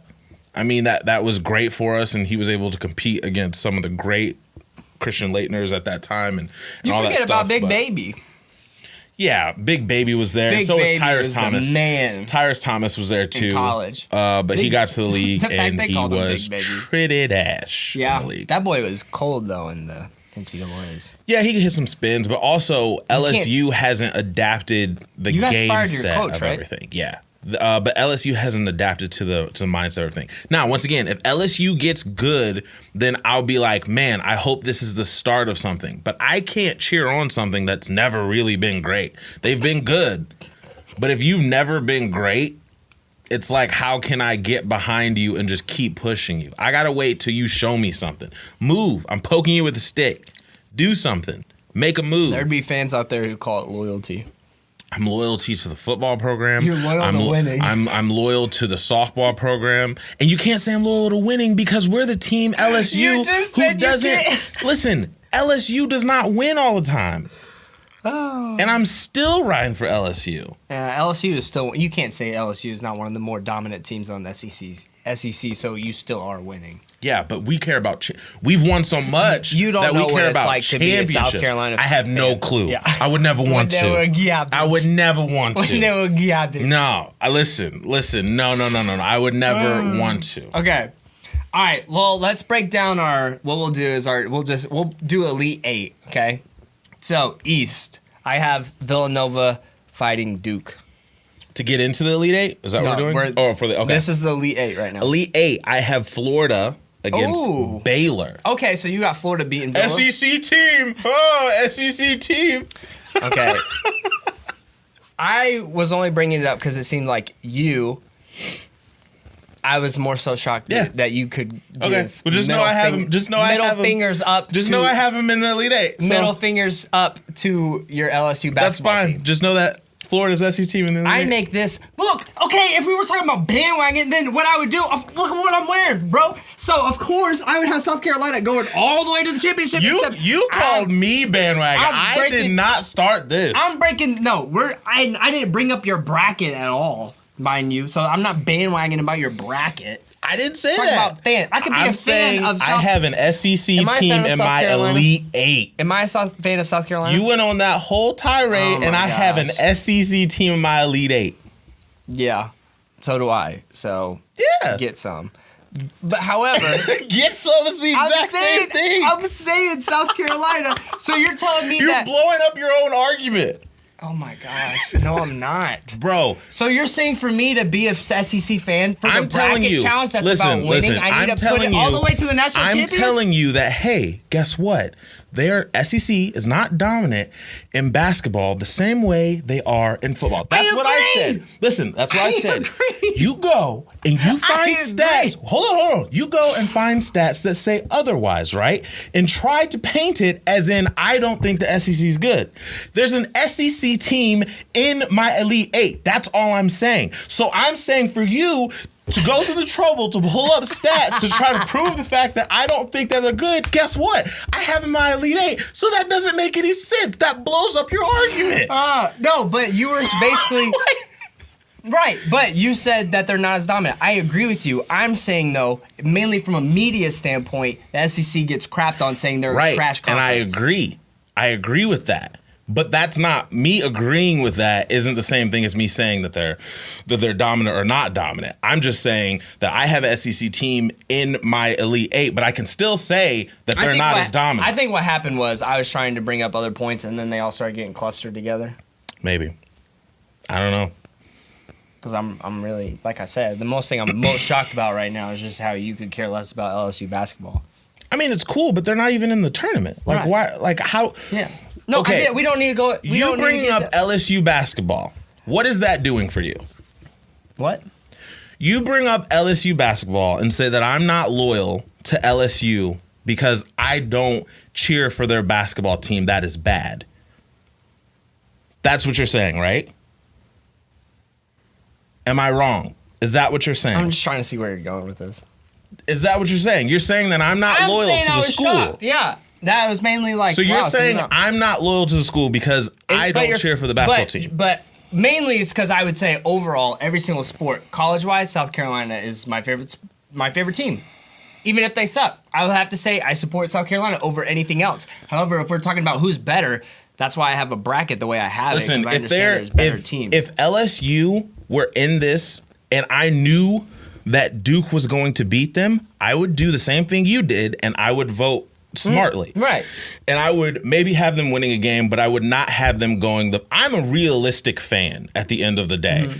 If a team is not good, then how can I constantly be like, hold on. LSU basketball, It mainly LSU basketball. felt like you're saying LSU is not your team. That's all I'm saying. It's bigger than that. Like, okay, I love the culture of LSU. And if we're going, and I think too, we're relating this like fan versus bracket.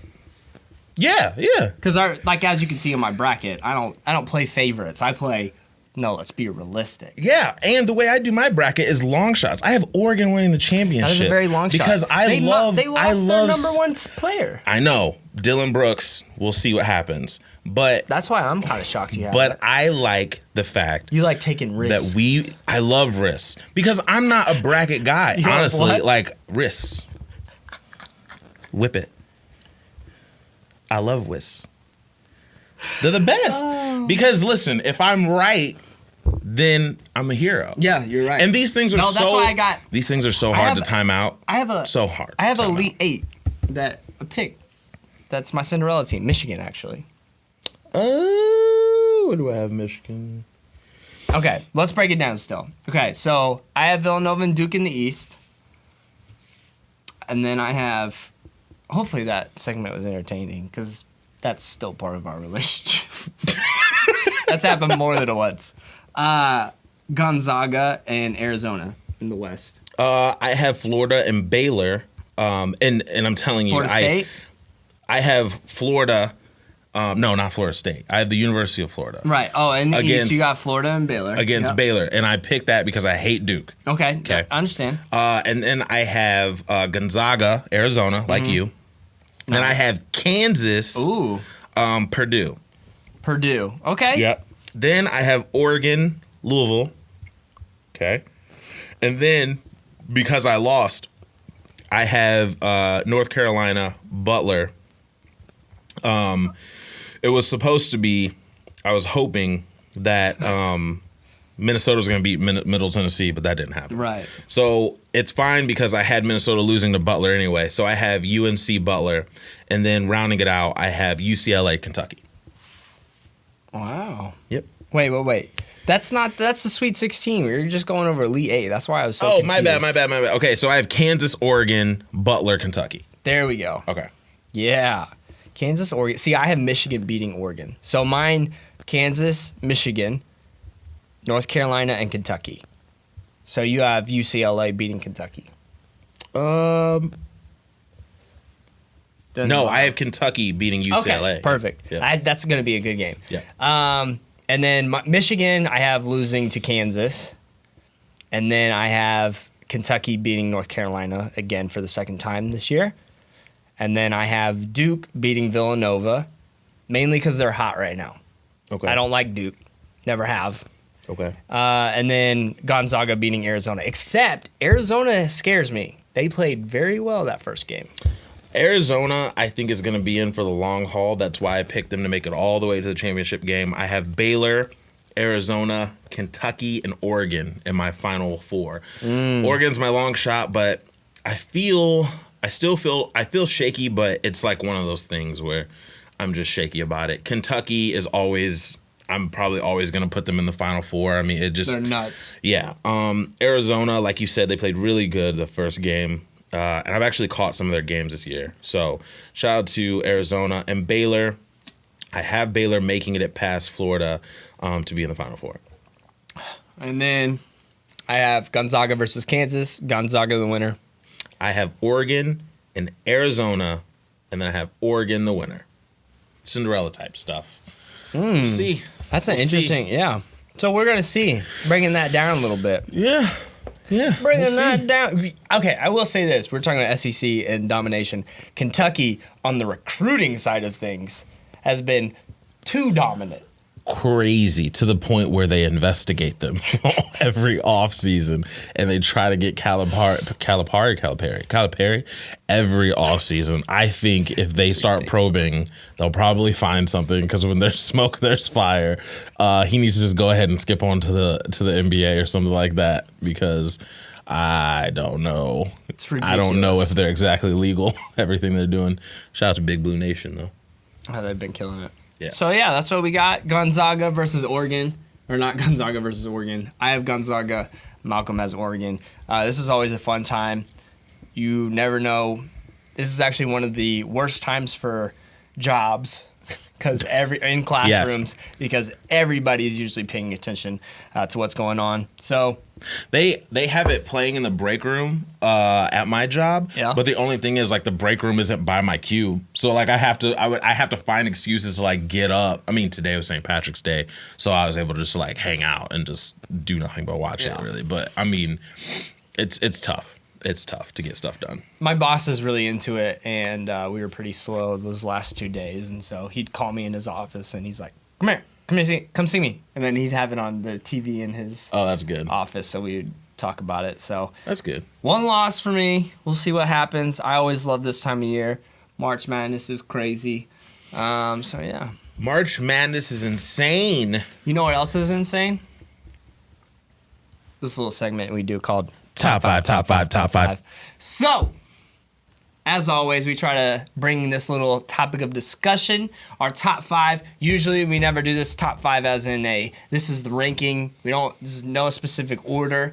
For me, I'm sure we did this the same way. It's going to be our favorites, pretty much. Yep. Not like a ranking of skill, but more so just what we're feeling. And so this week, our top five is going to be producers. Woo! Producers. We talk a lot about the people on the microphone. We talk a lot about the people performing on stage. But it also matters the person who is giving you the soundtrack to those lyrics. So we're going to talk about the people making the beats, making the melodies, and making this thing happen. Yes. And so I did it my top five right now. Now, if we were going to do this based on skill or based on who's got the number one hits, that's always going to change. And there's going to be a lot of producers that are going to be left out that some people are going to be outraged over. And just know that's okay. And that's why we want you to let us know either via Twitter, Instagram, or commenting in the YouTube section down below. Let us know what your top five producers are, ladies and gentlemen. Yes. So, and then what we'll do is anytime you guys, and we'll try to be better at this, Malcolm and I, on Twitter, if you do post a top five, we will retweet it. So then that way there will be a page on our timeline that will show everybody's top five. For sure. So that's how we're going to do this. All right. So, number one for me, I'm interested to know if this is on yours as well. This is somebody who is iconic to me because this is when I really started getting into the rap era. And I just cannot leave him off the list. Kanye West. Yes. So I approach my list more historical for me because my thing is, if I'm saying it and they aren't super active right now, that's because I feel like they still hold that crown for whatever reason. Yeah. So I did mine historical, and Kanye West, listen, guys, no matter how you feel about Kanye West, the person, he is behind some of the craziest beats you will ever hear when you start talking about his process too, he will literally. Artists have said that they'll have a song done and come back the next day and everything's different. He transforms music like no other. So shout out to Kanye West. I mean, he put out an album. What was the album that Black Skinhead was on? Yeezus. He put out Yeezus, and commercially it didn't do well, but no one can say that musically it was insane. You know, musically. Same with 808s. Yeah, I mean, the lyrics backed up 808s too, but the background to 808s and Heartbreak changed the way that we're doing things in hip hop. So, I mean, listen, 808s and Heartbreak, My Beautiful Dark Twisted Fantasy. My Beautiful Dark Twisted Fantasy, the Lost in the Woods is my favorite, actually, believe it or not. I don't know if you know this, my favorite produced, like favorite beat, favorite production. Love it. Wow. Yeah. Okay. It gets me hyped it makes me feel something every single time I listen to it. I'm rolling. That's okay. Yeah. The chants, the drums, It's the choir. Oh, it's so good. It's a vibe. But yeah, Kanye West. I mean, there's a reason Jay-Z picked him up. Yeah, for sure. And so I think he's a genius in that regard. Albums, time and time again, he tries to push his sound too. He's never stayed the same, and that's something you got to respect in a producer. The fact that the same person who produced H to the Izzo for Jay-Z is the same person that produced Lost in the World. Yeah. Like, that's nuts. H to the Izzo sounds 100% different. It's a different mindset. It's a completely different thing. The guy who did Jesus Walks also did Heartless. Yeah. Or Runaway. Yeah. Think about how crazy Runaway is. Runaway is one of my favorite Kanye beats, period. It's, the simplicity is Kanye West is next level. Next level for sure. What's your number 2, buddy? All right. I'm going historical. This is when I thought of this was, I promise you, this was the first name I thought of because of how I grew up. Quincy Jones. Listen, Q-tip? when you have someone putting... Wait, is that Q-tip? No. Okay, wait. Quincy, I said that and I was like, wait, time out. No, it's not. Quincy Jones is behind Michael Jackson. He and Stevie Wonder, and like he's worked literally with everyone, and he also... I'm glad you went that route. He also is a musician. He plays a lot of instruments himself, and behind the keyboard, that is like the actual true producers. The next generation would be like the difference between like people who scratch DJs and people who like playlist DJ at parties and stuff like that. Like he's even the generation before that. The people who actually play the instruments joint. Like it's crazy. So shout out to Quincy Jones. Had to do it for the love of Mike, for the love of Stevie. It's just, I can see that. It's just crazy. No, that's a good pick. One that might surprise you that I have right now. I did more current people. A little bit of both, actually. Mainly, I'm giving this guy props because I think we don't realize like how much hits he's been making. And how there's just some producers that make it seem effortless when they find this groove and they somehow stick with it. Calvin Harris. Yeah. Calvin Harris is dope. Slide mainly solidified it for me. Slide is so good. Like I don't understand why Slide isn't bigger than what it is. Like when I first heard Slide, I thought it would be number 1 on Billboard immediately. Now. This is, guys, what are you doing? This is a catastrophe. I think it's because they dropped it too far before summer. You could be definitely right because you said that when it first came out, and I'm starting to agree. Like. Either that or he's smart, because some songs, they just all of a sudden, take for instance, like... It takes a minute. Yeah. We've heard way too many songs early on. It could take a minute, but I'm so in love with the record that I want it to just go, that's my fault. That's not your fault. I don't know your name. Song's amazing. So good. That's an interesting pick, though. I like that. But, I mean, he's been doing a lot of... because I just didn't want it to be all hip-hop producers. Like, I was like, there's other music out there, like... just a quick shout out, like DJ Snake. Yeah. His remixes lately. Diplo. Oh, I didn't even think about Diplo until now. Diplo. Climax. Usher. Yeah. Diplo produced that song. Yeah.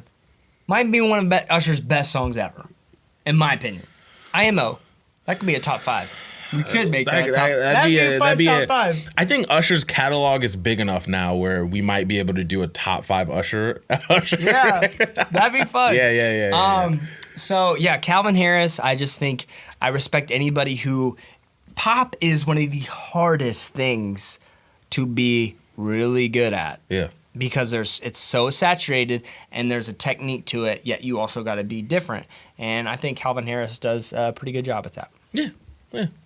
I agree. I like that. I decided, everybody I have on my list now are just dope. So I'm going for Just Blaze. Just Blaze? Just Blaze? If you want to talk about Rockefeller Records, which in the era right before G Unit, because I was G Unit out, I was a 50 guy for sure. But that era right before was Rockefeller Dipset. And I was huge into Rockefeller Dipset at the time, which weirdly enough, I wasn't really huge into Jay-Z, which is weird. I was more into Jimmy and Cam and Jewels and Memphis Bleak and like them and stuff. But the sounds that Just Blaze, public service announcement for Jay-Z, there's Flip Side that he did. Oh my gosh, I forgot about that song. Flip Side. Just Blaze is amazing. I love him. It's crazy what he's been able to do. He also did the, and I didn't see this until the battle. I didn't even realize it was him who did it. He did the T.I. and Rihanna Live Your Life beat. That was Just Blaze. Dang. And it doesn't even sound like a Just Blaze song. Drake and Rick Ross. What's the name of the Drake and Rick Ross song? Take Care. Oh shoot. I forget the name of the song, but it's next level. I think Just Blaze is so underrated for what he's been able to bring to hip hop. So Just Blaze, shout out to you, man. Oh, the fact that that's gonna drive me nuts, that song title. Yeah, I know. I don't know why I'm blanking on it right now, but I know it's because it doesn't have a chorus. So therefore, I'm not able to just quickly recall that specific song. What are you just looking it up real quick? Yep, I'm looking it. So we don't go crazy. Yeah. We're gonna go. Oh, Lord knows. Lord knows. Shout out to that. So yeah, man, Just Blaze. That's a good pick. All right, one of my first ones that came to my mind, Mr. Timberland. Yep, he's on my list. Timberland. I would honestly say Timberland if Justin Timberlake's 2 albums were the only things I could listen to. The guy is nuts. You want to talk about somebody who is one of the best beat makers with transitions? Guy makes transitions it's like effortlessly. I am a huge Aaliyah fan. Oh gosh. And if you look at, I think their crew was called Blackground or something, but there's a crew of Virginia artists, mostly Missy and him and Magoo, and they signed Aaliyah, they signed Genuine, and they were all like a crew. And the person behind Genuine's music, the person behind Aaliyah's music, Missy produced herself, but Timbaland helped for sure. Mm-hmm. That's why everyone has been waiting on a Missy album, but like, unless Tim's involved, it doesn't make any sense.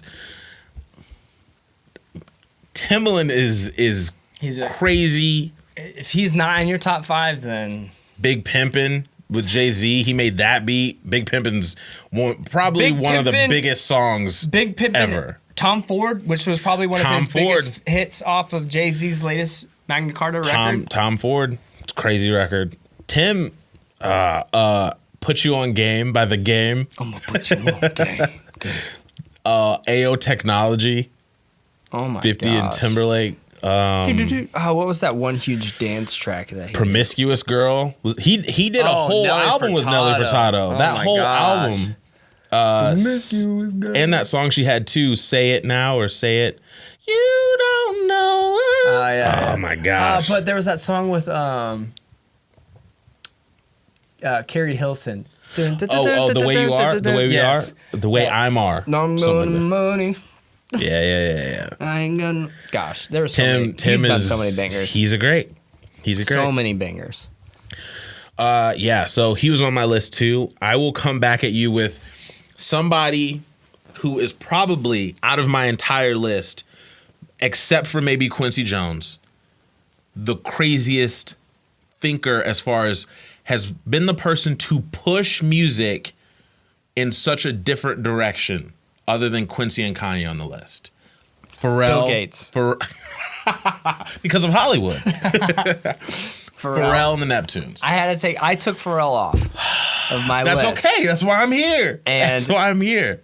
He was on my, and even though, and I say that because he was one of the first two people I think of. Right. Carry on, sir. I completely agree, and I understand why this is Pharrell. Let the people know why. So it had been maybe like 6 months since I heard it, and I looked for it on my Apple Music. Shout out to Apple. I looked for it on my Apple Music and realized I didn't have it in my library. I was like, wow, I'm wilding right now. So I downloaded it again. You can listen, if you've never listened to a Pharrell beat ever, to Grindin' by the Clips. guys, this lyrically is crazy because Pusha T and Malice are next level rappers, but who would think to do that? Who would think to have a choppy beat and just say grinding? Pharrell is crazy. Not only that, Change Clothes with Jay-Z is nuts. His own stuff, Happy, is nuts. Give It To Me. Jay-Z movies. Yeah, Despicable Me, which was Despicable crazy. Me is huge. Pharrell's catalog, guys, is ridiculous. There's a time in the 2000s that you could tell a Pharrell beat when it came on. Drop It Like It's Hot. Drop It Like It's Hot. You just knew when it came on. Also, Nori, he did like so many songs of Nori back in the day. His sound is insane, and the work. So the first Justin Timberlake album, Justified, was kind of split between two producers. Timberland did the bulk, but then Pharrell did a lot too on that album. And the whole second album was mostly just Tim, just being crazy Tim. Pharrell did a lot for him for that album. And the things that Pharrell has been able to do, just for the culture, man. For the culture. Shout out to Pharrell. Shout out to the Neptunes, NERD, any facet that Pharrell's involved in. Man, gotta love that guy's it. a creative genius as well. Yes. And I'm He's missing doing everything with fashion. I'm missing television, so many. music. And listen, I'm not an NMD guy. I'm not an Adidas guy at all. But those Human Race joints, those are tough. Love them. If I could afford it, I'd have them in every color. I would too. So does the Migos. Yeah. So that's a complex. Migo. Migos. All right. My two are for the current culture. Okay. My last two. This one, I mean, mainly my personal favorite. I have to give a personal shout out to 40. Nice. 40. It was such a struggle for me to leave him off my list. That's how I was with Pharrell. Now, I think a lot of people would say 40 is a hard one because he hasn't been around he doesn't have as much history.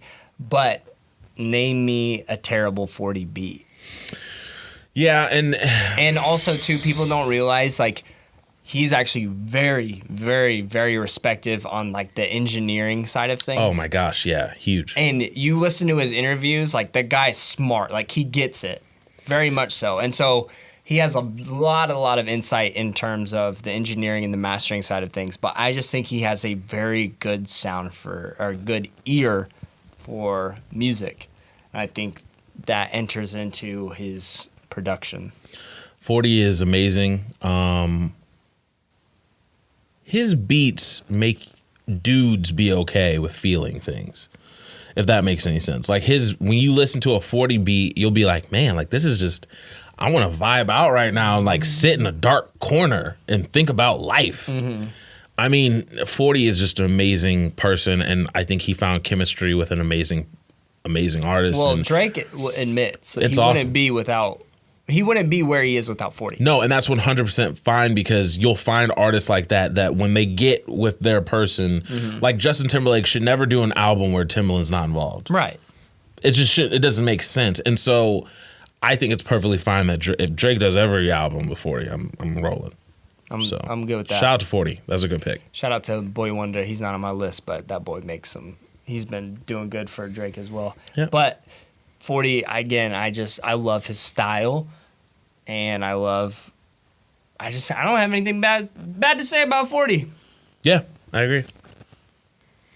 What's your other one? What's your last one? Because see, you had some on some on the same list, so I'm out. Metro Boomin wants some more. Metro Boomin took the sounds of people that came before him, like Lex Luger, and I'm trying to think of, there was another one. 808's Mafia was kind of in that lane, but Metro Boomin somehow, he's just created a platform for himself. He has Lex hits, Luger man. tried to do that. He has hits. But Metro Boomin's beat, you gotta look at what he's done for Future. You gotta look at he's just done so much for Atlanta. 21. Atlanta, period. Atlanta. When you mention all these rappers that are blowing up in Atlanta, you have to also recognize that Metro Boomin is a big part of that. And he hasn't done it yet, and I'm not sure if he's gonna do it. I hope he doesn't. But part of the reason why the DJ Mustard wave was so quick was because he started giving beats to, this is gonna sound wild, I don't want to say outside of the culture, but that's what it is. He started giving beats to Katy Perry and Fergie and people that didn't understand the relationship to the beat, to the melody, to everything.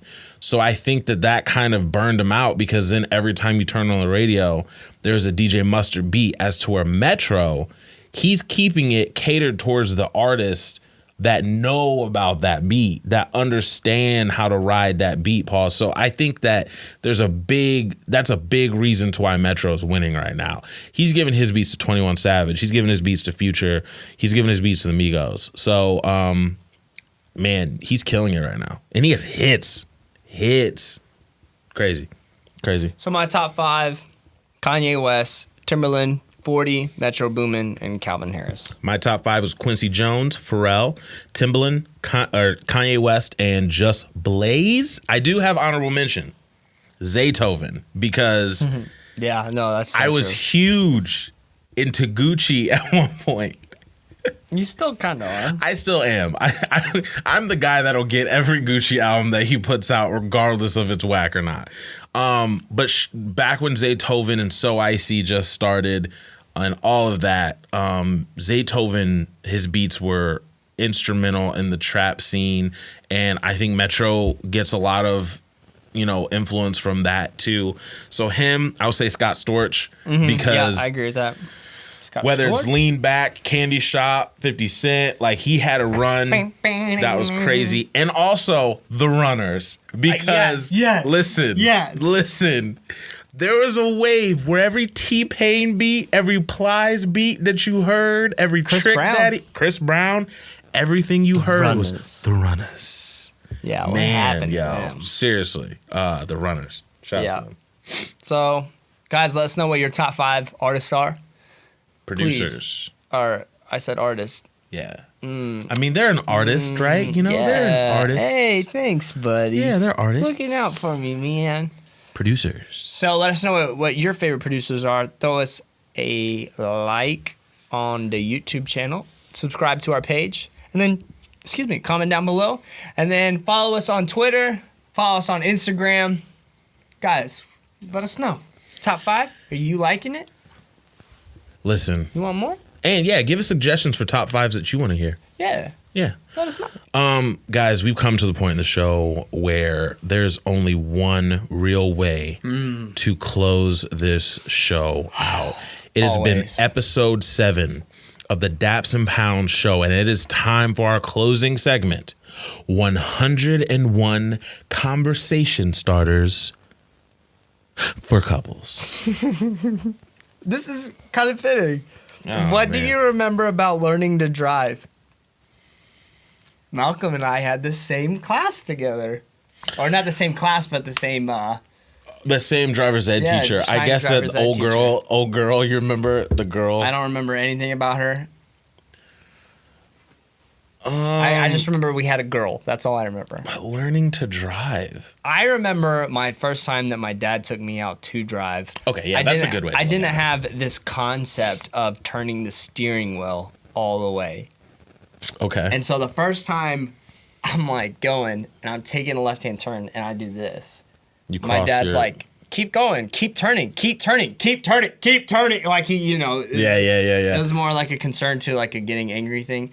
And for some reason, like that was a mental block. I mean, it went down pretty quickly because you're going to crash if you don't figure that out. And so for me, that was like the hardest part about driving. It wasn't the gas pedal or anything like that. It was mainly just that roadblock in my head about this steering. You have to keep spinning the wheel to get it go where you want it to go. I'll go further back and say my first time ever behind the wheel, we used to have a Jeep Wagoneer in the 90s. And it was like 1998, I was 8. And my dad was sitting in we went out, we have country roads in Peoria for those listeners that aren't in the area. And we went to a country road, keep going out here, and my dad was sitting in the driver's seat and I was sitting on his lap. That was still possible when I was 8. And he underestimated how long my legs were and that I could reach the pedals and everything was Gucci. So he's controlling the gas and I'm controlling the steering wheel. Uh-huh. And then I just get hype and I just slam on the gas. I move his foot. And so he was upset. I just wanted to go fast. I want to go fast. I want to go fast. So that's my favorite memory is getting hit in the head. Because he hit me really hard about that. Yeah. And then I remember my first time driving by myself with my license. I got Taco Bell. Really? Yeah. I probably just went to Brandon's house. I can see that. If I'm being real. I can see that. Awesome. Oh my goodness. Well, guys, you've seen it all. We have had deep conversation about social issues Yeah. and social media. Yeah. We have given you our top 5 favorite producers, music producers. We're also artists. Who are also artists for sure because of Hollywood and Bill man, Gates. Come on, man. We have also given you new music, told you the albums and singles that we've been listening to this week. We talked about bracketology and we talked about where we are. We had an argument about the SEC. That was such an awkward. Listen, I hope here's the thing. When we look back, I know for me, when we look back, we're going to realize that we weren't arguing about the same things and that it was just a difference. It was an understanding issue. I probably was being dumb. I don't know. There was something. I just hope it comes across as more humorous rather I think than it'll be funny. awkward. I think it'll be funny Okay. because I was not looking at the argument the right way, the same way that you were looking at the argument, and I don't think you were looking at the argument. We were arguing. That's what I was yeah, saying. it was I just think you're- ridiculous. So, Anyways, that's we've Shout out. done that many, many times, and we. Just I think move it's on with good. our I lives. think it's good for the podcast. Yeah. I think it's good. Well, yeah, because Yeah. it's true. We're not trying to be fake out here. True life. Well, guys, we hope that you have a great week. We just have to be real that tomorrow. Yeah. Okay. More life drops. More life comes out tomorrow. We're gonna meditate on it.